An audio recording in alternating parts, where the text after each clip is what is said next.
there, this is Heather Gill with Places to Go. In this episode of People to Know, I have the privilege and honor of talking to Rudy Frederico with Payroll Vault. Rudy, thank you so much for being on with me today. Thank you for having me. Yeah, absolutely. All right, Rudy, tell us a little bit more about Payroll Redefined and Payroll Vault. I know you're a franchise owner with them. Tell us all the good stuff. Well, it's a really great organization to be a part of, correct? It is a franchise. It's a national franchise serving about 55 offices currently around the United States. We got involved about a year ago, starting some research, looking to do something different. My background's been in franchising for over 30 years.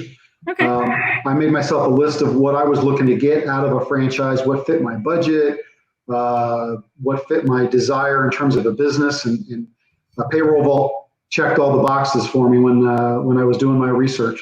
So it was a really great organization. They define their program as Payroll Redefined, doing it a little differently, focusing on small business, the guys that typically don't get catered to very well by the big guys that are out there. So we're looking for our family to be able to reach out and take care of some local business owners here in our community and take care of managing costs, provide services, everything kind of a la carte to fit their needs and budget. Well, awesome, Rudy. So you're telling me that one of your niche audiences for Payroll Vault is that you all work with small business owners. You're not working or catering to ginormous organizations. I think that's admirable, and I love that. We found from the franchise and from our research that small businesses, typically 50 employees or less, that are underserved. Even if they are with some of the big payroll companies, about 1/3 of them leave those big companies because of the lack of service. They just don't get the attention they deserve or that they're looking for. Right. And that's why we think at Payroll Vault that that's a niche for us, that we can be very successful serving those guys right here in our community. Okay. Awesome. So I'm glad to hear that Payroll Vault is so involved with the small business community. Again, I think that's a great niche. And man, I tell you what, small business owners need that help, especially now with everything that's been going on. So that's really awesome. That's exactly right. And one of the things that the folks at Payroll Vault have stepped up and helped us with here in the field is folks who are looking for help with the CARE Act and the payroll lending programs and how can we help support that. So our clients are making applications and need data to complete those applications on a timely basis. Okay. And that's where we've stepped in and try to help those folks, give them the information they need out of their accounts in our database to be able to complete those applications, give them a little guidance where you can double dip, where you can take tax exemptions. All those kinds of things are all part of what's going on right now, and we're here supporting our clients through this time. Now that we know more about your company and what y'all do at Payroll Vault, I'd like to hear a little bit more about who you are, Rudy, and get to know you a little bit better. So let's dive in a bit here, talk about some of your hobbies and things that you love to do. Go ahead and I have a feeling, behind you, I see all these golf balls. So I know that's an important thing. Fill us in on all those fun things that you love to do. Well, golfing is certainly an activity that I like to partake in whenever I can. The collection behind me, one cabinet is logo balls from Texas golf courses that I've played. Okay. The other cabinet is not Texas. And there are golf balls in there from all over the United States and a couple even from China. And oh, wow. I got to play over there, playing a couple of tournaments and so forth. Again, just goofing off. It's just a hobby, nothing, no great shakes, no great scores, nothing famous stories, but just something that I like to do. Okay. I also like to ride my bike and get a little exercise, but we spend most of our time chasing the kids and their activities. My oldest used to play golf in high school. She's off in college now. Okay. And my youngest plays club volleyball. So we travel to tournaments and hang out with her and her team and the team parents and that kind of stuff. So that fills our social calendar up pretty well. True. Kids keep us busy, and especially if they're in any kind of high level collegiate or, even like the high school kids, they get so busy and they run. I have friends who they've got kids and everything from soccer to gymnastics, and they're never home. Those kids will keep us busy, right? Oh, absolutely. When my oldest was home, it was kind of a divide and conquer. I'm chasing one while my wife's chasing the other, and making sure we, get them there on time and support their activities and do all those kinds of things. So no, absolutely. But it's a joy to hang out with them and watch them grow and develop and, learn, not only the athletics, but the social skills and everything else that comes with participating in athletics. So it's been a good journey for both of them. Let me spring on you my bonus question. Okay. And I'd love to know what your favorite local golf course is, and if you have a favorite national or international course, since, obviously you've kind of played around everywhere. Fill us in on like some of your faves. Well, certainly locally, we bounce around a lot and have played most of the courses here in the Dallas-Fort Worth area.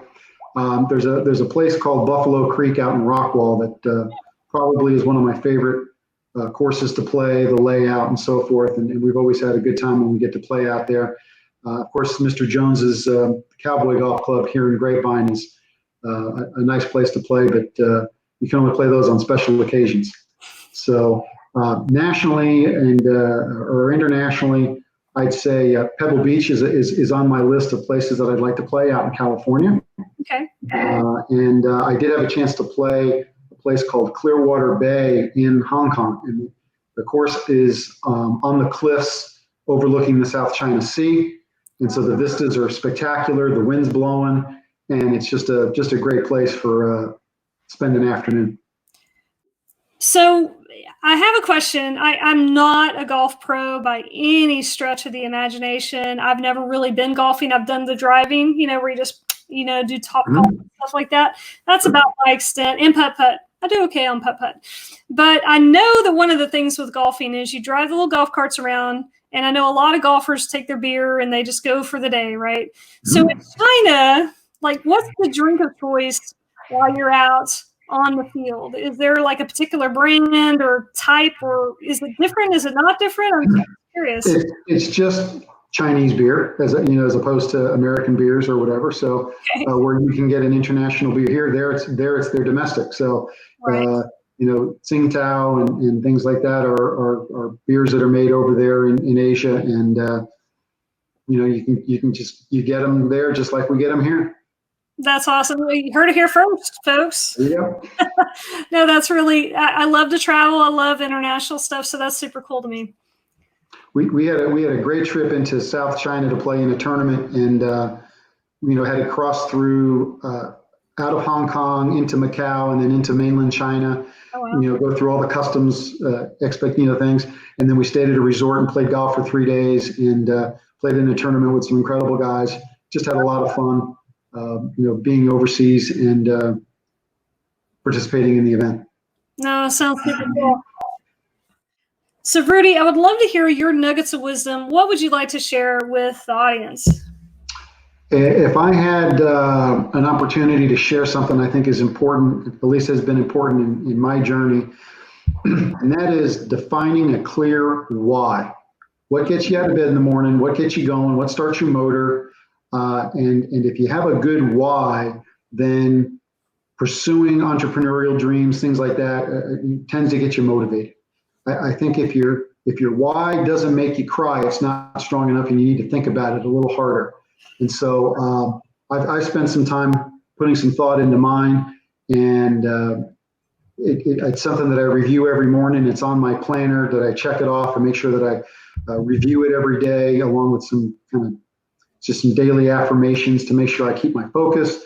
I do that first thing at 7 a.m. when we get going, check them off the list, and then dive into my day. So I think defining your why, what gets you going, what's important to you, and what drives you, and remembering to keep your focus on that throughout the day. My why starts with a baseline of unfulfilled expectations, and it reminds me that my journey isn't complete yet, and that I need to roll up my sleeves and get to work. And so I use that to start each day. Very good. All right, Rudy. It sounds like you're an amazing guy to know. You definitely have interesting hobbies and passions, and Payroll Vault. I love your niche, and you guys are doing some awesome things with small business owners around the area. So thank you so much for being on the call today. If you want to get in touch with Rudy, You got the information there on the screen. You can reach him at his phone number, 972-977-2787, or you can go to his website, and it's payrollvault.com/160. Heather, I appreciate the time. It's been a lot of fun. And if we can help there either with services or help with some of these questions that are facing them with COVID-19, please reach out. We'd be happy to help. Absolutely. Thanks again. Have a great day. Take care.